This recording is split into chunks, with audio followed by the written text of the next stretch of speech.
Hello everyone, नमस्कार मेरे प्यारे दोस्तों। मेरे भाई, आज हम बात करने वाले हैं अनुच्छेद 27 से लेकर के 31 तक के बारे में बात करेंगे। आइए एक एक करके समझते हैं कि हमारा जो फंडामेंटल राइट्स का जो है बेसिकली बात हो रहा है, उसमें हम आर्टिकल 27 से शुरू करते हैं। क्या कहता है आर्टिकल 27 आपका? तो देखो, सबसे पहली बात कि अगर हम भारतीय संविधान की बात करें तो उसमें अभी जिस हिस्से की हम बात कर रहे हैं, थर्ड पार्ट की, वह फंडामेंटल राइट्स मतलब कि मौलिक अधिकार से रिलेटेड है। और अभी हम जिस सेक्शन की बात कर रहे हैं, इसमें धर्म मतलब राइट्स टू रिलीजन आपका हो गया है ना। धर्म के अधिकार, धर्म के आधार पर आपका मौलिक अधिकार क्या है, उसके बाद अल्पसंख्यक के आधार पर क्या है, उसके बाद आपका जो है संवैधानिक उपचारों का अधिकार क्या है। तो इन सब चीजों के बारे में समझेंगे। तो सबसे पहले हम बात करते हैं अनुच्छेद 27 आर्टिकल 27 की।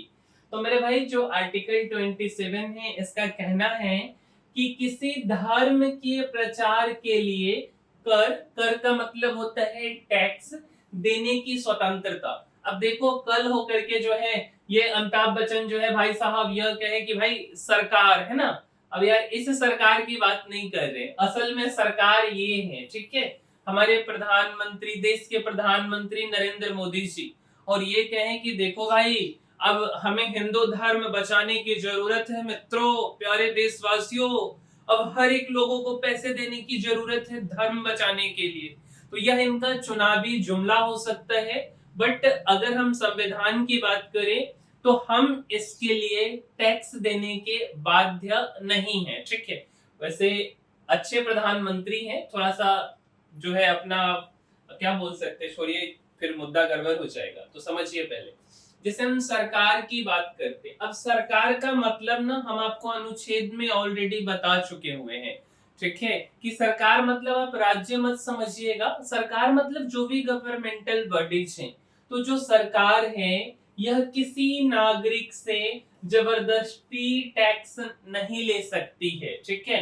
अगर उस पैसे का इस्तेमाल, उसे टैक्स का इस्तेमाल किसी धर्म को बढ़ाने या उसके प्रचार में किया जाना है, तो मतलब क्या हुआ कि आपका पैसा केवल धर्म के प्रचार के लिए सरकार नहीं ले सकती है, ठीक है। अब ऐसा क्यों कहता है हमारा आर्टिकल 27?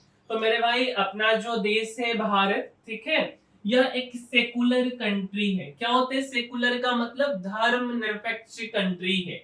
अच्छा, और धर्म निरपेक्ष कंट्री है तो यहाँ पे जो हमारी सरकार है, इसका झुकाव किसी एक धर्म के प्रति ना हो जाए, क्योंकि हमारे देश में हिंदू भी रहते हैं, मुस्लिम भी रहते हैं, सिख भी रहते हैं, ईसाई भी रहते हैं, जैन धर्म भी रहते हैं ना।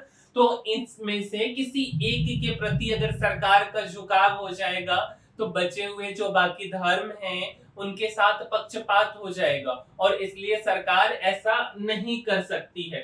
सरकार के नजर में सबके सब जो भी धर्म है यह बराबर है, इसलिए सरकार किसी एक धर्म के प्रति झुकाव को नहीं शो कर सकती। जैसे समझिए, लेट अस सपोज ये नागरिक है, ये अपने देश की नागरिक है, ठीक है, और इसको सरकार बोलती कि देखो भाई, मुझे राम मंदिर बनवाना है, या कोई भी, हर एक कम्युनिटी का अपना अपना मंदिर होता है, और नागरिक के नाते 1,000 रुपए तुम्हें देना पड़ेगा। अब हम भी नागरिक हैं, आप भी नागरिक है, 150 करोड़ नागरिक है, 150 करोड़, हजार हजार रुपए दिया तो सरकार के पास तो पूरा पैसा ही पैसा आ जाएगा।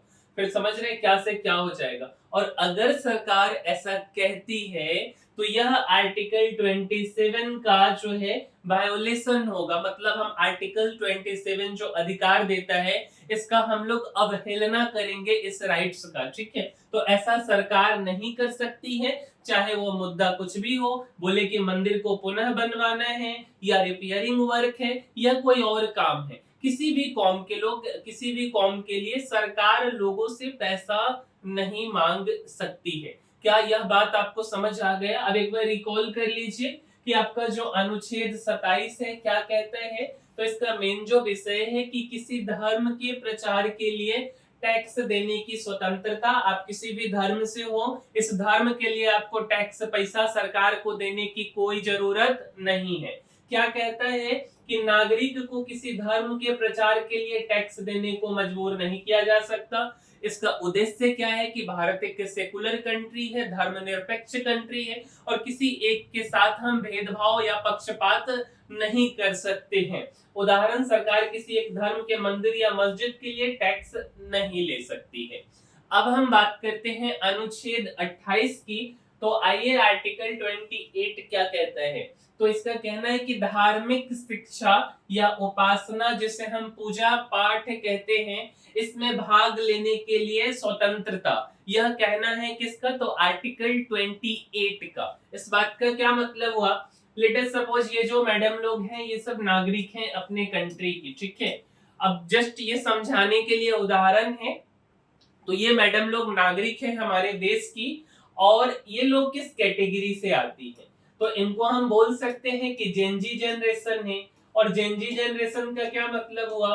तो मेरे भाई 1997 से लेके 2012 तक के बीच में इनका जन्म हुआ है। और ये लोगों को उतना ज्यादा विश्वास है नहीं पूजा पाठ में। वैसे आप कपड़ा के पहनावे से समझ सकते हैं कि शायद ये पूजा पाठ थोड़ा कम ही करते होंगे। अब मेरा पर्सनल इंटेंशन इन पे कोई कमेंट करने का नहीं है, जस्ट फॉर समझाने के लिए। और सरकार कहे कि देखो बहन, बात कुछ ऐसा है कि तुम्हें पूजा पाठ करना कंपलसरी है, मंदिर जाना कंपलसरी है, तो फिर तो ये गलत बात है ना। इसकी मर्जी, इसकी मर्जी, इसका मन होगा तो पूजा करेगी, नहीं मन होगा नहीं करेगी। सरकार तो नहीं कह सकती ना। तो यही आर्टिकल 28 कहता है कि धर्म व्यक्तिगत चीज है, ठीक है, और सरकार उसे किसी पर थोप नहीं सकती है।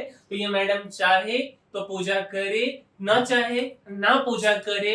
It totally depends on the नागरिक of our country, not dependent on सरकार। सरकार आपको इसके लिए बाध्य नहीं कर सकती है।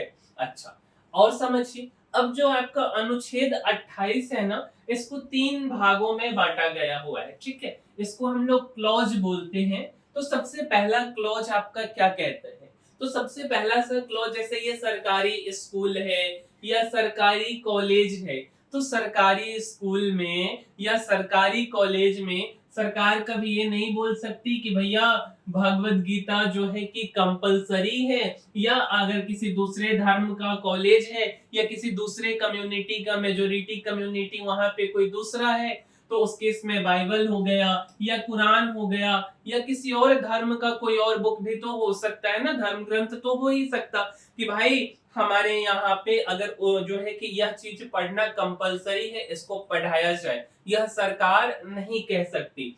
तो राज्य द्वारा पूरी तरह से चलाए जा रहे शिक्षण संस्थान, जिसे हम सरकारी बोल सकते हैं, में कोई धार्मिक शिक्षा नहीं दी जाएगी। यह आर्टिकल 28 का पहला क्लॉज कहता है। दूसरा क्लॉज क्या कहता है, इस बात को समझिए।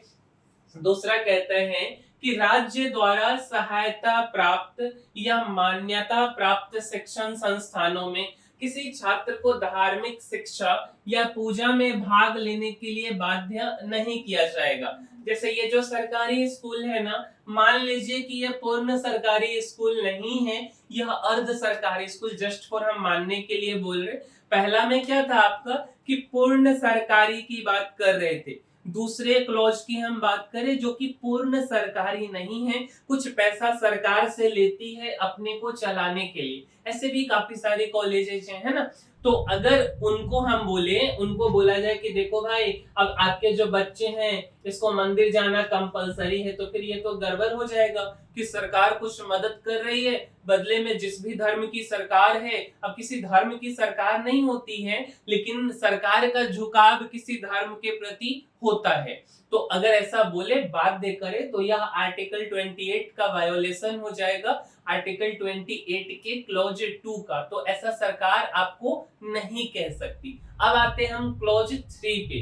तो क्लॉज 3 कहता है कि कोई ऐसा शिक्षण संस्थान जो किसी धार्मिक संगठन द्वारा चलाए जाते हैं और जिन्हें राज्य से सहायता नहीं मिलती, लाइक प्राइवेट कॉलेज या प्राइवेट स्कूल्स, वे धार्मिक शिक्षा दे सकते हैं, बशर्ते वह स्वैच्छिक वॉलेंट्री हो। अब ऐसा नहीं कि धर्म परिवर्तन आप करवाना शुरू कर दिए। अब जैसे आप देखेंगे है ना, तो अभी की अगर हम बात करें तो एक यहाँ पे उत्तर प्रदेश के बलरामपुर में एक कोई मुल्ला जी थे, ठीक है, तो वो धर्म परिवर्तन करवा रहे थे। क्या नाम था? झिंगुर बाबा, है ना। तो झिंगुर बाबा जो है अपना एक अलग ही लेवल का जो है कार्यक्रम चला रहे थे। उसी तरीके से अगर आप साउथ साइड में जाएंगे, केरला में या तमिलनाडु में, या मतलब है ना कर्नाटका साइड में, तो वहां पे क्रिश्चियन कम्युनिटी ज्यादा है। वे लोग क्या करते हैं, पहले अपना इंस्टीट्यूशन एस्टेब्लिश करते, उसके बाद धर्म परिवर्तन करवाना शुरू कर देते। देखो, आप अपना अगर आपका प्राइवेट शिक्षण संस्थान है, आप स्थापित कर सकते हो, बट आप धर्म परिवर्तन नहीं करवा सकते हो, बशर्ते कि आप कंप्लीटली प्राइवेट होने चाहिए। नहीं तो यह एक वायोलेशन हो जाएगा आर्टिकल 28 क्लॉज 3 का। तो जैसे क्रिश्चियन मिशनरी स्कूल है ना, तो यहाँ पे बाइबल की शिक्षा आपको दी जाती है और यह वैलिड है क्योंकि वह निजी है, प्राइवेट है और छात्रों की सहमति से होती है, ठीक है। बट इसको आप फोर्सली जो है कि हम तुम्हें बाइबल सिखा दिए, जैसे आप देखेंगे ना हर एक जगहों पे क्रिश्चियन कम्युनिटी के स्कूल में प्रिंसिपल को जो है कि फादर बोलना है, मैम प्रिंसिपल है तो पता नहीं उसको सिस्टर बोलना होता है, क्या क्या अलग अलग रूल्स है। तो ये प्राइवेट है इसलिए उनके पास इसका अधिकार होता है, लेकिन इसका यह मतलब नहीं कि फोर्सली वह धर्म परिवर्तन कराना शुरू कर दे। अच्छा, अब एक बार इसको समराइज करते हैं कि संस्थान का प्रकार की बात करें जो कि धार्मिक शिक्षा दी जा सकती है या नहीं। अगर यह पूरी तरह से सरकारी है तो धार्मिक शिक्षा नहीं दी जा सकती है। अगर सरकार से सहायता प्राप्त है, थोड़ा सा पैसा सरकार से लेती है, जिससे काफी सारे संस्कृत विश्वविद्यालय सब है ना, वहां पे जो है कि ये एक तरह से अर्ध सरकारी होता है, प्राइवेट टाइप का होता है, कुछ सरकार का पैसा आता है, वहां भी जबरदस्ती नहीं की जा सकती है, धर्म की शिक्षा नहीं दी जा सकती है। और कंप्लीटली प्राइवेट है, निजी धार्मिक संस्थान है, प्राइवेट रिलीजियस संस्थान है, तो वहां पे धर्म की शिक्षा दी जा सकती है, लेकिन अगर छात्र चाहते हैं तो, अदरवाइज फोर्सली हम नहीं कर सकते। अब समझिए, जो भी चीजें हमने आपको बताया है 28 का, उसी का यह समरी है और उम्मीद करते हैं कि आपको यह समझ आ गया होगा। अब हम बात करते हैं अनुच्छेद 29 की। क्या कहता है आपको अनुच्छेद 29? इस बात को समझिए। 29 का कहना है कि देख भैया, अल्पसंख्यक जो लोग हैं, जिसे हम माइनॉरिटीज कहते हैं, उनकी संस्कृति की रक्षा का अधिकार देता है, protection of interest of minorities. तो अनुच्छेद 29 क्या कहता है, जो अल्पसंख्यक है, जो माइनॉरिटीज हैं, उनका भी कुछ ना कुछ अपना संस्कृति है, तो उस संस्कृति के रक्षा का अधिकार देता है अनुच्छेद 29। जैसे समझिए, ये लोग नागरिक है ना, ये सिटीजन है अपने कंट्री के, मान लीजिए, ठीक है। तो इनका, और ये ना माइनॉरिटी कम्युनिटी के अंदर आती है, तो इनका जो लैंग्वेज हो गया, इनका जो स्क्रिप्ट जिसको हिंदी में लिपि बोलते हैं, या इनका जो कल्चर है, संस्कृति है, तो ये सब इनकी अपनी पहचान है और इन्हें अपने संस्कृति को सुरक्षित रखने का पूर्ण रूपेण अधिकार है। अब इसको भी दो क्लॉज में बांटा गया है, दो भाग में बांटा गया है। सबसे पहला है कि किसी भी नागरिक समूह को जिसकी अपनी भाषा, लिपि या संस्कृति अलग है, उसे सुरक्षित रखने का अधिकार होगा। पहले इस बात को समझिए। देखिए, ये जो व्यक्ति आपको दिख रहे, शायद आप इनके बारे में इतना ज्यादा नहीं जानते हो, बट इनका नाम है सोनम वांगचुक। क्या नाम है मेरे भाई? सोनम वांगचुक, ठीक है। और अगर आप इनको नहीं जानते हो तो शायद आप 3 इडियट मूवी जरूर देखे होंगे, और अगर नहीं देखे हैं तो आप जाकर के देखिए, काफी अच्छी मूवी है। इन्हीं से इंस्पायर्ड होकर के यह मूवी बनाया गया है। तो ये बेसिकली लद्दाख में आते हैं, तो लद्दाख के ये रहने वाले हैं। तो लद्दाख का अपना कल्चर है, इनका जो है बेसिकली अपना जो है लद्दाखी भाषा ये लोग बोलते हैं, वहां की अलग संस्कृति है। तो इसके लिए आजकल ये आंदोलन कर रहे, 6 शेड्यूल की मांग कर रहे। अब 6 शेड्यूल में और भी चीजें आती हैं, ऐसा नहीं है कि केवल एक ही चीजें आती है, बट उसके अंदर में इनकी जो संस्कृति है, इनकी जो भाषा है, इनका जो लैंड है, ये सब प्रोटेक्ट हो जाता है। तो इसके लिए ये आंदोलन करे। बट अभी हाल ही में इन्हें सरकार अरेस्ट कर ली है, ठीक है। तो अरेस्ट कर ली है। अब देखिए उसके पीछे हम नहीं जा रहे सरकार क्या की ये क्या किए, हम जस्ट एक आपको एग्जांपल समझा रहे। तो बेसिकली इन्हें जो है इनका संविधान, हमारा संविधान यह अधिकार देता है कि यह अपनी भाषा को, लैंग्वेज को, है ना, अपने कल्चर को, अपने संस्कृति को, अपने लैंड को, जो जिस क्षेत्र से आते हैं, तो ये सारी चीजों को ये प्रोटेक्ट कर सकते हैं, ठीक है। तो हम इस पे या सरकार पे कोई कमेंट नहीं कर रहे हैं कि इन्होंने क्या किया, और ये एक ग्रेट साइंटिस्ट भी हैं। अगर हम थोड़ा सा इनके इनोवेशन की अगर हम बात करें, जैसे कि इनका काफी फेमस इनोवेशन है आइस स्तूपा, ठीक है।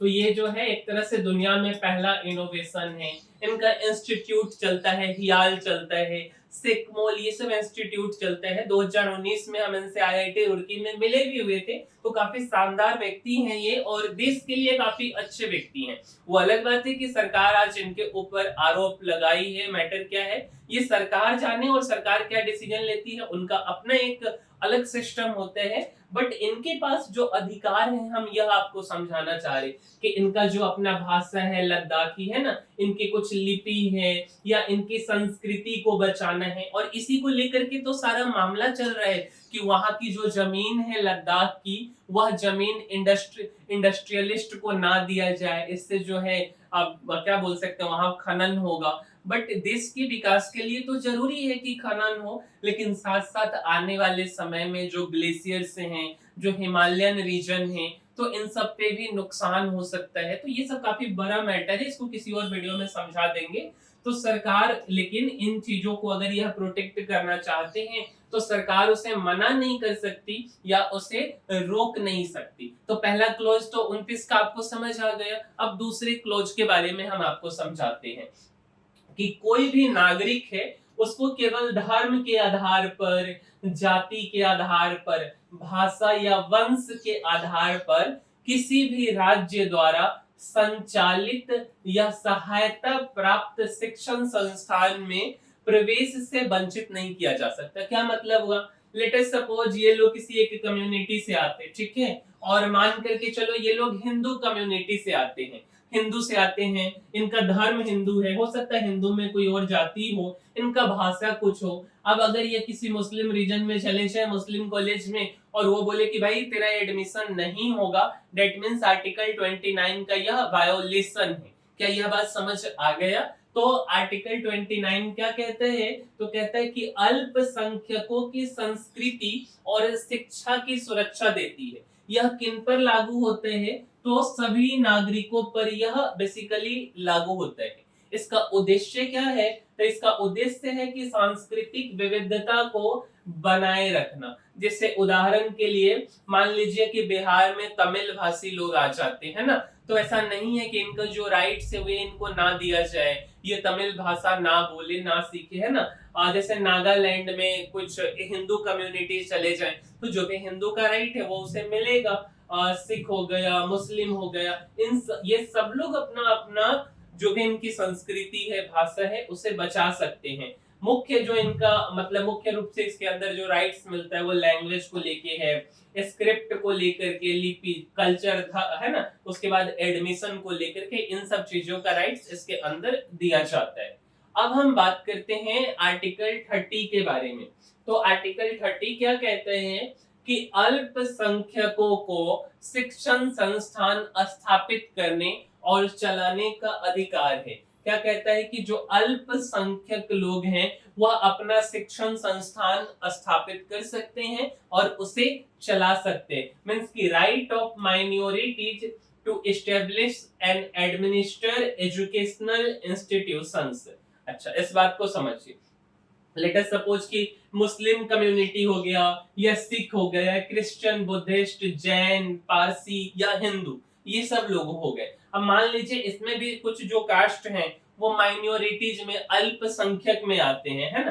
तो अल्पसंख्यक जो कम्युनिटी के लोग हैं, माइनॉरिटी कम्युनिटी के लोग हैं। अब माइनॉरिटी में भी दो कैटेगरी बांटा गया है। एक तो धार्मिक कैटेगरी है, धर्म के आधार पर, रिलीजियस, और एक भाषा जिसे लिंग्विस्टिक बोलते हैं उसके आधार पर। तो ये अपना जो शैक्षणिक संस्थान है, एजुकेशनल इंस्टीट्यूशंस हो सकता है, ये खुद खोल सकते हैं, चला सकते हैं और उन्हें अपने इच्छा अनुसार प्रबंधित कर सकते हैं। अब अल्पसंख्यक अभी हमने आपको बोला दो दो बेसिस पे बांटा गया है, एक भाषा के बेसिस पर बांटा गया है और एक धर्म के बेसिस पर। तो एक तो रिलीजियस माइनॉरिटी है, जैसे कि मुस्लिम में हो गए है ना, ईसाई, क्रिश्चियन, सिख, बौद्ध आदि, और एक लिंग्विस्टिक माइनॉरिटी भाषाई अल्पसंख्यक, जिसमें तमिल भाषी हो गया, गुजराती, मराठी, पंजाबी, उर्दू बोलने वाले लोग है ना, जब किसी दूसरे राज्य में रहते हैं और वहां पे इनकी संख्या कम होती है मेजोरिटी की तुलना में।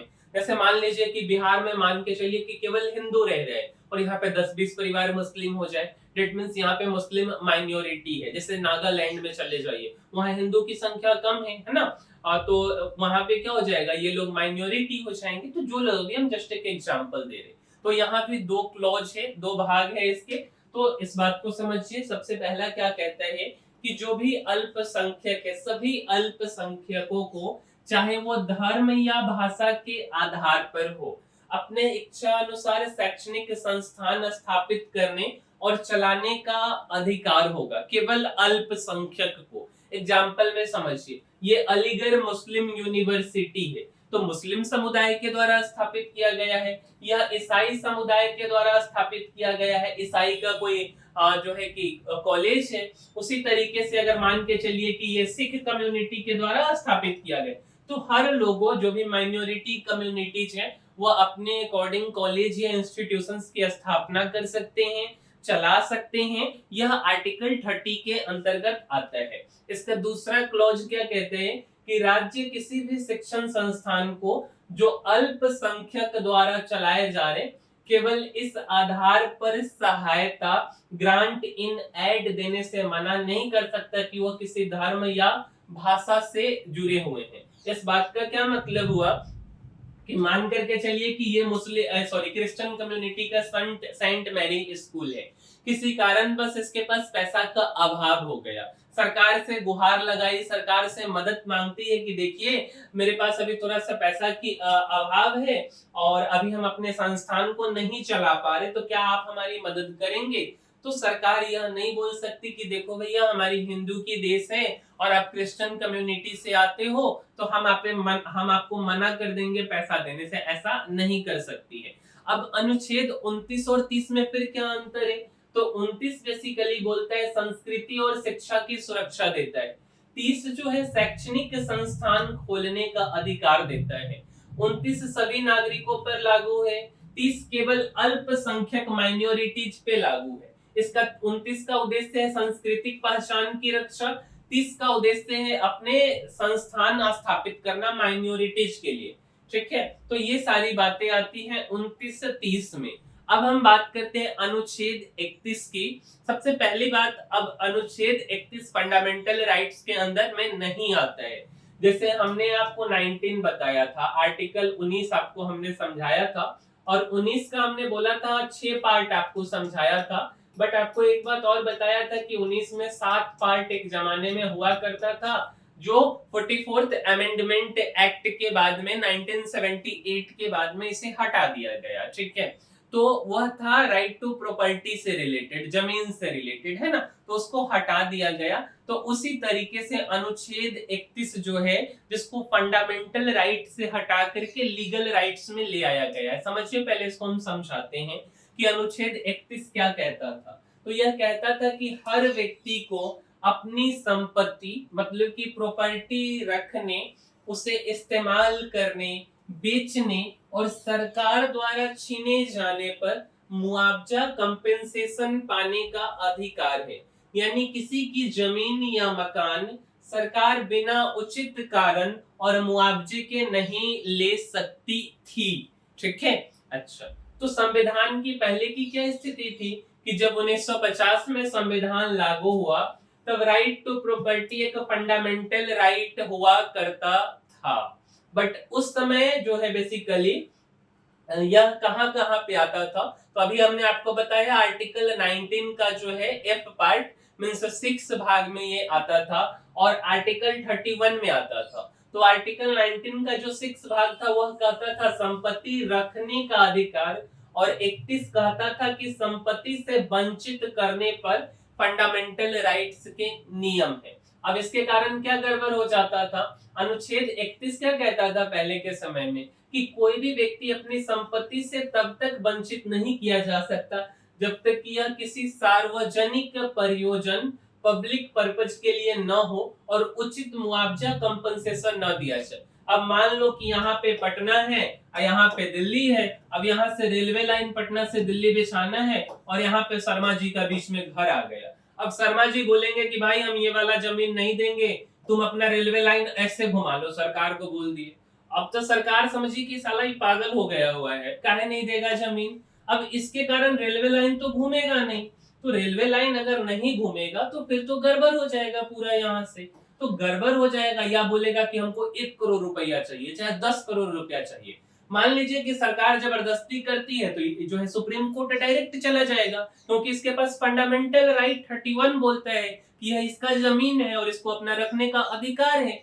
तो इन सब के कारण बाद में 1978 में जो है 44th अमेंडमेंट एक्ट आया था और इसको फंडामेंटल राइट से हटा दिया गया और बोला गया कि यह एक लीगल राइट हो सकता है। आप डायरेक्ट जो है सरकार जो है बेसिकली आप जो है सुप्रीम कोर्ट के पास में नहीं जा सकते हैं। सरकार का जो उचित मुआवजा है, जो भी कंपेंसेशन है, वह आपको दिया जाएगा और अगर आपको फिर भी मनमान नहीं है तो आप हाई कोर्ट चले जाइए। सुप्रीम कोर्ट जाने वाली बातें को खत्म यहाँ पे कर दी गई थी। आर्टिकल 31 को एक तरह से शिफ्ट कर दिया गया है, आर्टिकल 300A में ले आया गया हुआ है। 12th भाग है संविधान का, उसके 300A में जो है यहाँ पे लीगल राइट्स में इसको दिया गया हुआ है। जैसे मान लीजिए ना कि ये रोड है या एक स्कूल है, तो आपका जमीन बीच में पड़ जाएगा, आप नहीं दीजिएगा, सुप्रीम कोर्ट में चले जाइएगा, बोलिएगा कि यह फंडामेंटल राइट है।